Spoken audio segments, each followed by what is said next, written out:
You've been told that manifesting your dream life is hard, that it takes complicated rituals, endless visualizations, perfectly worded affirmations, and a constant grind to raise your vibration. But what if I told you that quantum manifestation is actually stunningly simple? So simple, in fact, that almost nobody does it correctly. You are living inside a quantum field right now, a field that is infinite in possibility, a field that responds not to your effort, but to your alignment.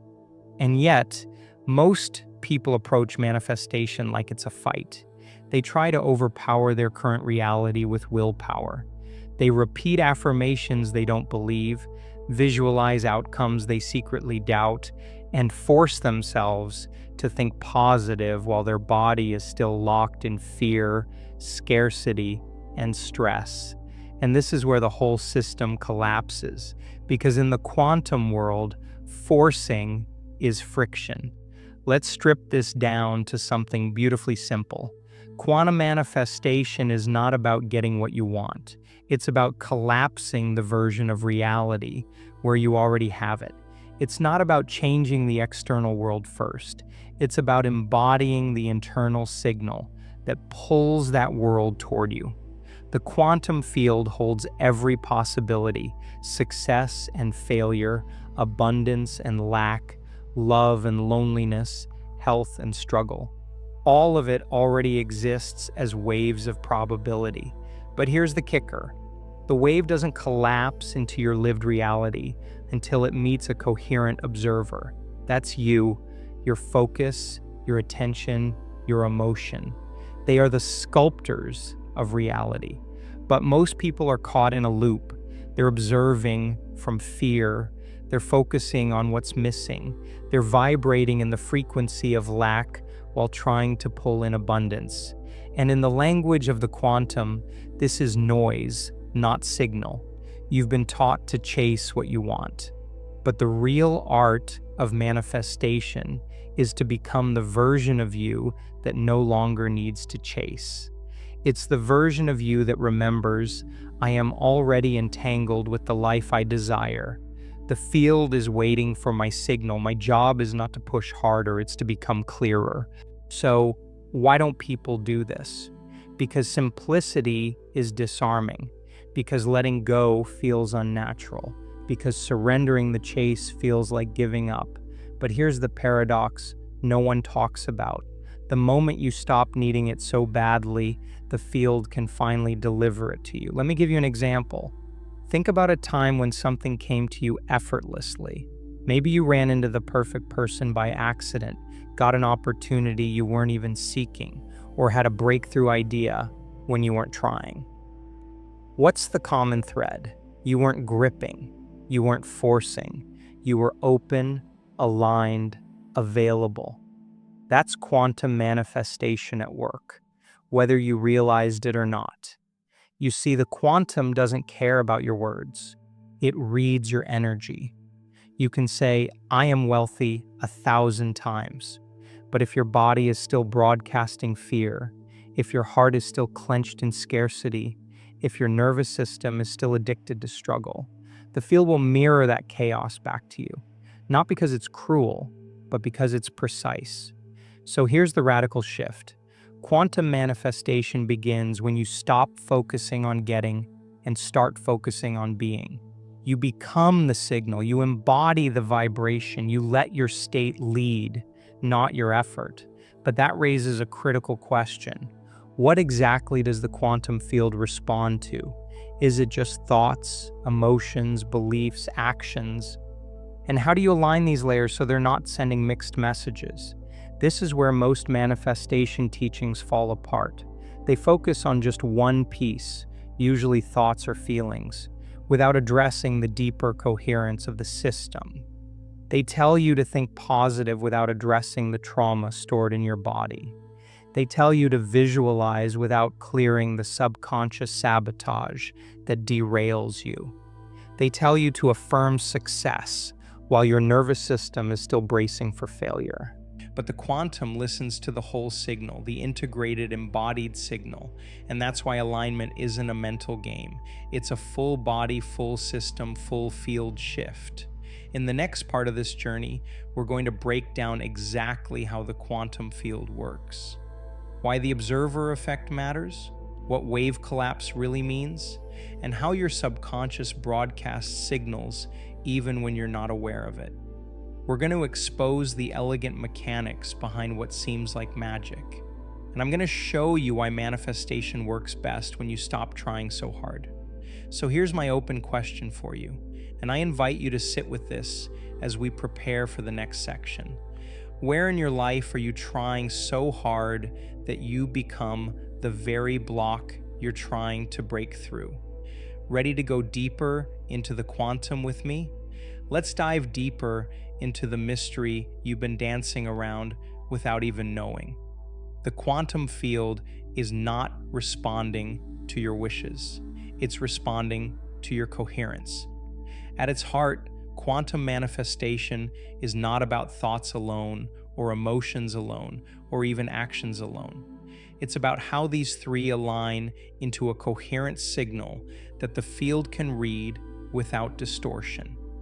Think of the quantum field like a cosmic translator. When your thoughts, emotions, and actions are aligned, the message is clear, the vibration is steady, and the field responds almost instantly. But when you're thinking one thing, feeling another, and doing something completely disconnected, the message gets scrambled. The field mirrors back not clarity, but chaos.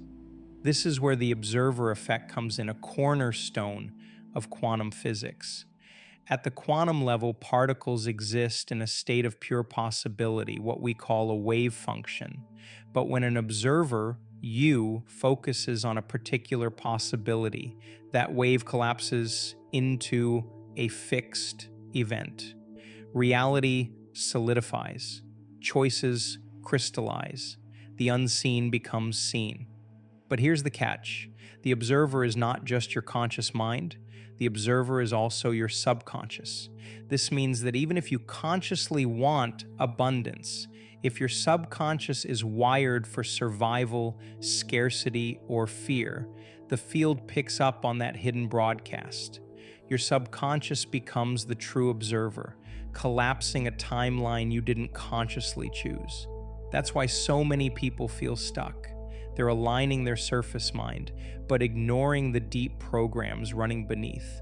And in the quantum game, the subconscious always wins. But it gets even more fascinating. Scientists like Joe Dispenza and Bruce Lipton have shown that the heart has its own electromagnetic field, far stronger than the brain's. This heart field radiates out and interacts with the larger quantum field around you. When your heart and brain are in coherence, you're sending out a powerful, unified signal. When they're out of sync, the signal becomes weak and fragmented.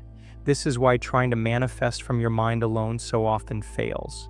Without the emotional component, the felt sense of alignment, the quantum field has no clear signal to mirror back. And this is where most people miss the mark. They want to think their way into change, when in truth, they must feel their way into alignment. You can't just tell the field what you want. You have to become the vibrational match to it.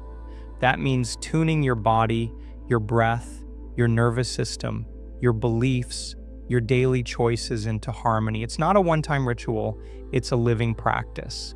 Let's take a real-world example. Imagine you want to manifest love. You can write affirmations, make vision boards, visualize your ideal partner. But if deep down you're carrying wounds of unworthiness, if your nervous system is braced for rejection, if your heart is armored and afraid to open, the quantum field feels that tension. It picks up the contradiction, and what you get back is more longing, more searching, more almost but not quite connections. It's not that the universe is punishing you, it's that it's perfectly mirroring your dominant frequency. So what's the shift? The shift is into coherence, into feeling whole now, into practicing the emotions of what you desire before it shows up, into embodying the state of already having it. So the field can collapse that timeline into form. You become the frequency first, and the form follows. Now, this might sound like a lot, but here's the simple, profound truth. The more you let go of controlling the outcome, and the more you focus on regulating your internal state, the faster the quantum responds. Because the human mind loves to complicate. We want 10 steps, 5 hacks, a guaranteed formula. But the quantum isn't a machine, it's a mirror. It's a dance partner. It's alive, responsive, intelligent, and it's waiting for you to meet it with a steady, embodied presence. So here's where I want to invite you into this practice. Take a deep breath right now. Notice how your body feels as you listen. Notice where you're holding tension. Notice the stories running in the background. And just for a moment, soften. Let the grip loosen. Let go of the need to fix, force, and figure it all out. Dissolve. Feel what it's like to be okay right here, right now, without needing anything to change. This is where your power begins. Before we move on, I'd love to invite you into something that helps anchor this shift. If you're feeling a spark of recognition, if something in you is lighting up right now, hit that subscribe button. Join this space, this conversation, this community. And in the comments, drop one word, just one, that names the energy you want to embody this week. Maybe it's trust, maybe it's ease, maybe it's joy. Whatever comes to you first, that's your signal. Share it, name it, let it be real. Because the moment you name it, you start to align with it. Are you ready to explore why no one talks about this part of manifestation? The part that's so simple it almost feels like cheating. Shall we move into the next layer? So why is it that almost nobody actually does this? Why, with all the books, courses, and endless YouTube videos on manifestation, do so many people stay stuck, frustrated, and disappointed? The answer is both simple and uncomfortable, because letting go feels unnatural. The human mind is addicted to control. We've been conditioned to believe that the more we effort, the more we deserve. That struggle equals worth. That the harder we work, the more likely we are to succeed. So when we encounter a system like quantum manifestation, where the central key is coherence, alignment, and surrender, it short circuits our programming. We keep trying to force outcomes, even though forcing is the very frequency that tells the field we don't trust the process. Let's break this down. Most people who fail at manifestation are caught in what I call the control trap. They are constantly monitoring their results. They visualize abundance, but check their bank account every hour with anxiety. They script about love, but obsess over text messages and dating apps.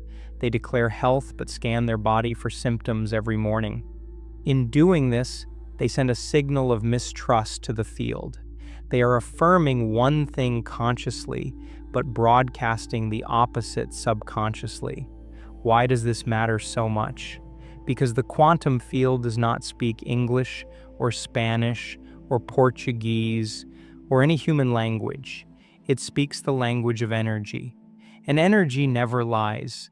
You can say all the right words, but if your nervous system is bracing for loss, if your mind is locked in loops of doubt, if your body is flooded with cortisol, the field listens to that deeper frequency. This is why so many people are exhausted. They are doing all the things, but they are doing them from a place of hypervigilance, scarcity, and lack. And so they loop. They manifest more waiting, more lack, more efforting, more searching, because energetically, they are not in the timeline of already having. They are in the timeline of trying to get. And here's where it gets even more subtle. The subconscious mind runs about 95% of your life. It is the automatic pilot that shapes your habits, beliefs, emotional reactions, and sense of identity. You may consciously want a breakthrough, but If your subconscious is anchored in old stories, I'm not enough. Nothing works for me. I have to fight for everything. Those stories will collapse the wave into the same old outcomes. This is why affirmations without embodiment feel hollow. This is why visualizations without nervous system regulation collapse. This is why action without aligned identity leads to burnout. So what can you do? First, you must understand that quantum manifestation is not an add-on to your life. It's a recalibration of your whole system. It's a remembering, a returning. It's about becoming the version of you that lives inside the timeline you desire before you see evidence of that timeline in your external world. For example, if you want to manifest abundance, you practice feeling abundant now, not later, not when the money arrives, but now. You treat yourself with generosity, presence, and care. You let go of micromanaging the outcome, and you focus on embodying the signal of trust. If you want love, you practice loving yourself. Now, you open your heart. You soften your edges. You become the kind of partner you wish to attract. You stop seeking validation and start living as though you are already enough, because you are.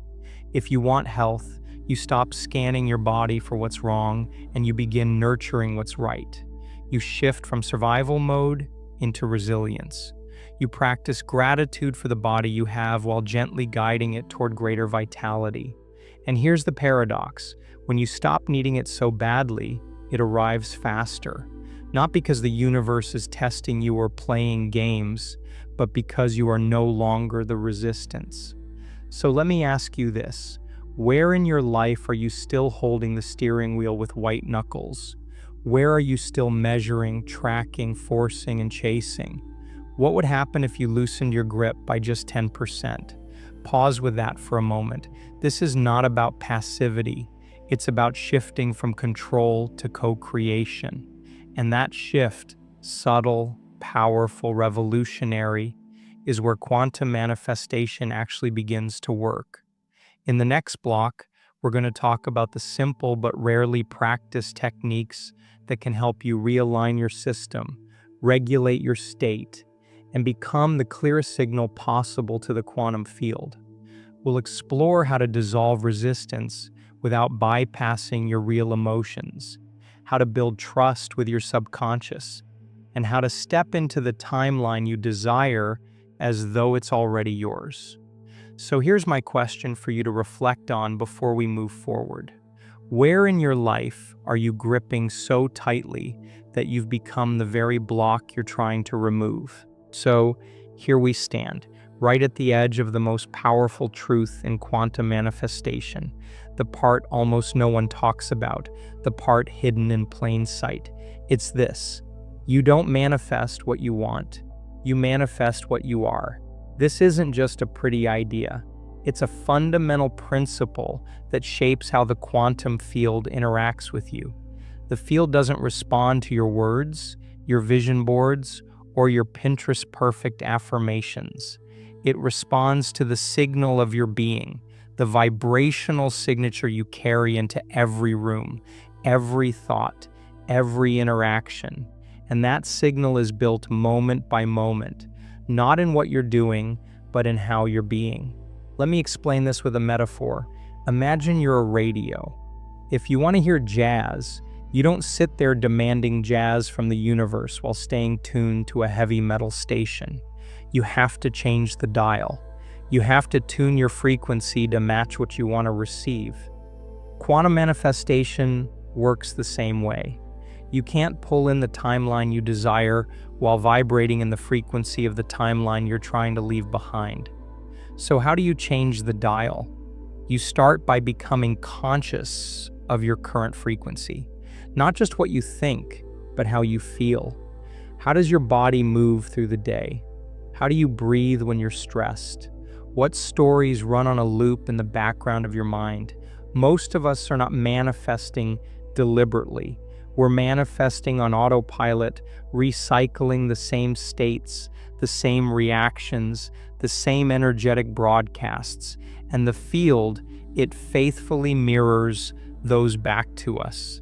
The shift begins when you interrupt the pattern, not with brute force, not with frantic effort, but with simple embodied practices. It can be as subtle as taking a conscious breath in a moment of anxiety, as gentle as placing a hand on your heart when you're spiraling into self-doubt, as bold as asking yourself, what would the version of me who already has this do right now? And then taking one small action from that place, because here's what no one tells you. The quantum doesn't need you to be perfect. It just needs you to be coherent. Coherence happens when your thoughts, emotions, and actions move in the same direction. It's when you stop saying one thing, feeling another, and doing something else entirely.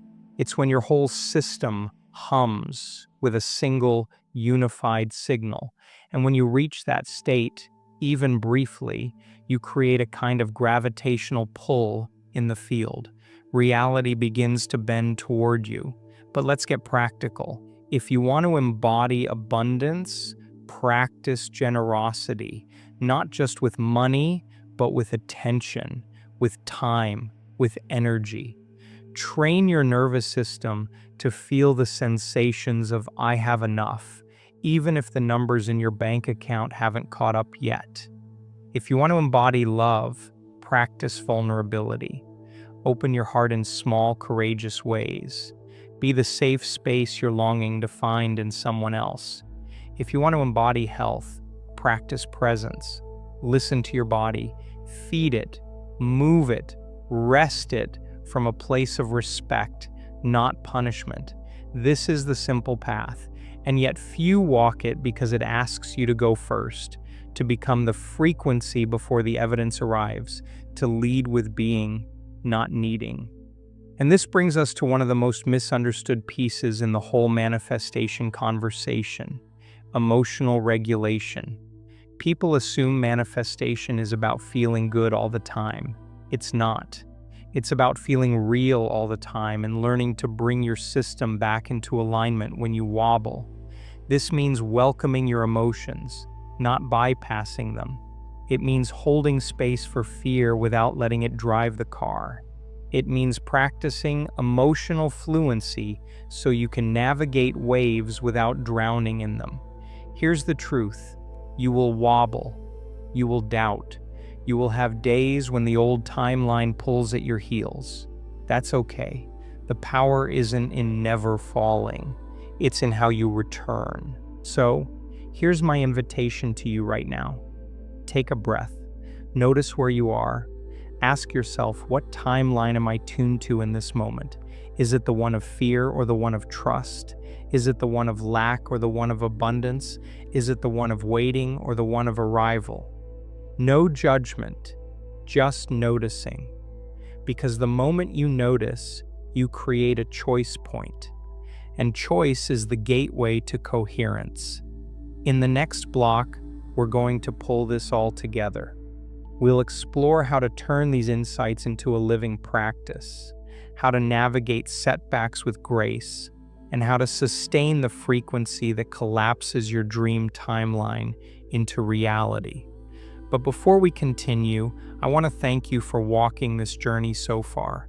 If you're feeling lit up, if you're feeling seen, if you're sensing that something inside you is already shifting, hit that subscribe button. Join this space, this community, this conversation, and in the comments, drop a word that captures your intention right now.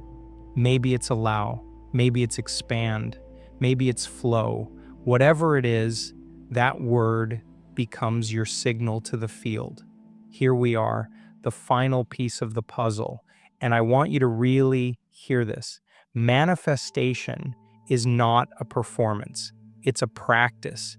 It's not something you master once. It's something you live moment by moment, choice by choice.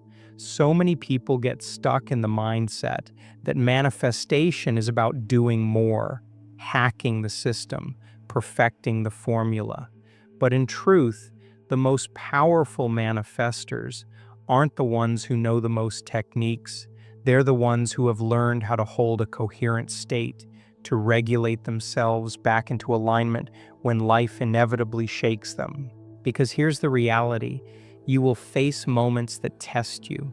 There will be days when fear creeps back in, when old patterns whisper in your ear, when the timeline you're trying to leave feels like it's pulling you back. And in those moments, you'll be tempted to go into control mode again, to push, to force, to micromanage. But the real mastery is this: can you stay in the frequency of trust even when the evidence hasn't arrived yet? Can you hold the vibration of "it's already done" while the world still looks the same? Can you become so anchored in the new timeline that the old one no longer seduces you? This is where embodiment becomes non-negotiable. So let's make this practical. Every morning before you check your phone, take a few breaths and ask yourself, what frequency am I tuning into today? Is it scarcity or abundance, fear or trust, control or flow? Throughout the day, use your body as your compass. Your body will tell you when you've slipped out of alignment. You'll feel the tension, the tightness, the contraction. And in that moment, you don't need to shame yourself or spiral. You just need to notice, breathe, and recalibrate. Ask, what would the version of me living in my desired timeline choose right now? Then take one small action from that place. And at night, before you drift to sleep, replay the day, not with judgment, but with curiosity. Where did you wobble? Where did you align? Where did you glimpse your own power?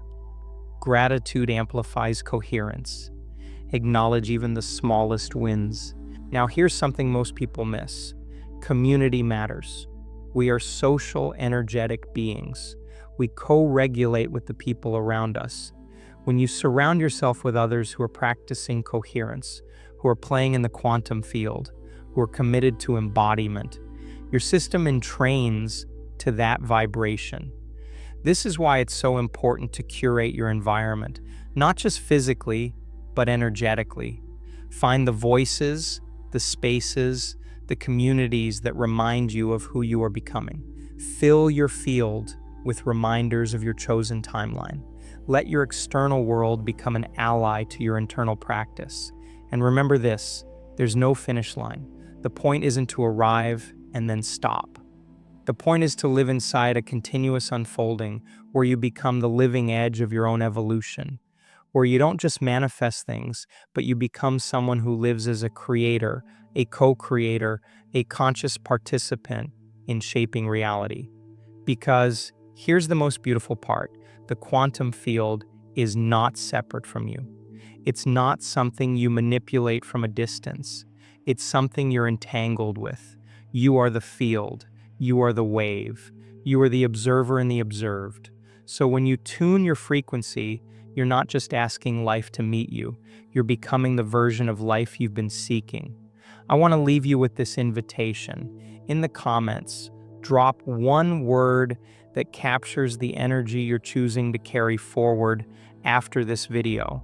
Maybe it's alignment, maybe it's ease, maybe it's power, maybe it's something uniquely yours. Let that word be a small but profound declaration, a quantum seed you plant, not just in this space, but in yourself. And if this video has stirred something inside you, if you felt a shift, a remembering, a spark, I warmly invite you to subscribe. This isn't just a channel, it's a living space, a gathering point for those ready to step into their own creative power. When you hit subscribe, you're not just joining a list, you're joining a movement of minds and hearts, reshaping what's possible. Thank you for walking this journey with me. Thank you for your presence, your attention, your energy. You are not just a viewer, you are a participant in this unfolding. Keep tuning, keep aligning, keep playing in the field.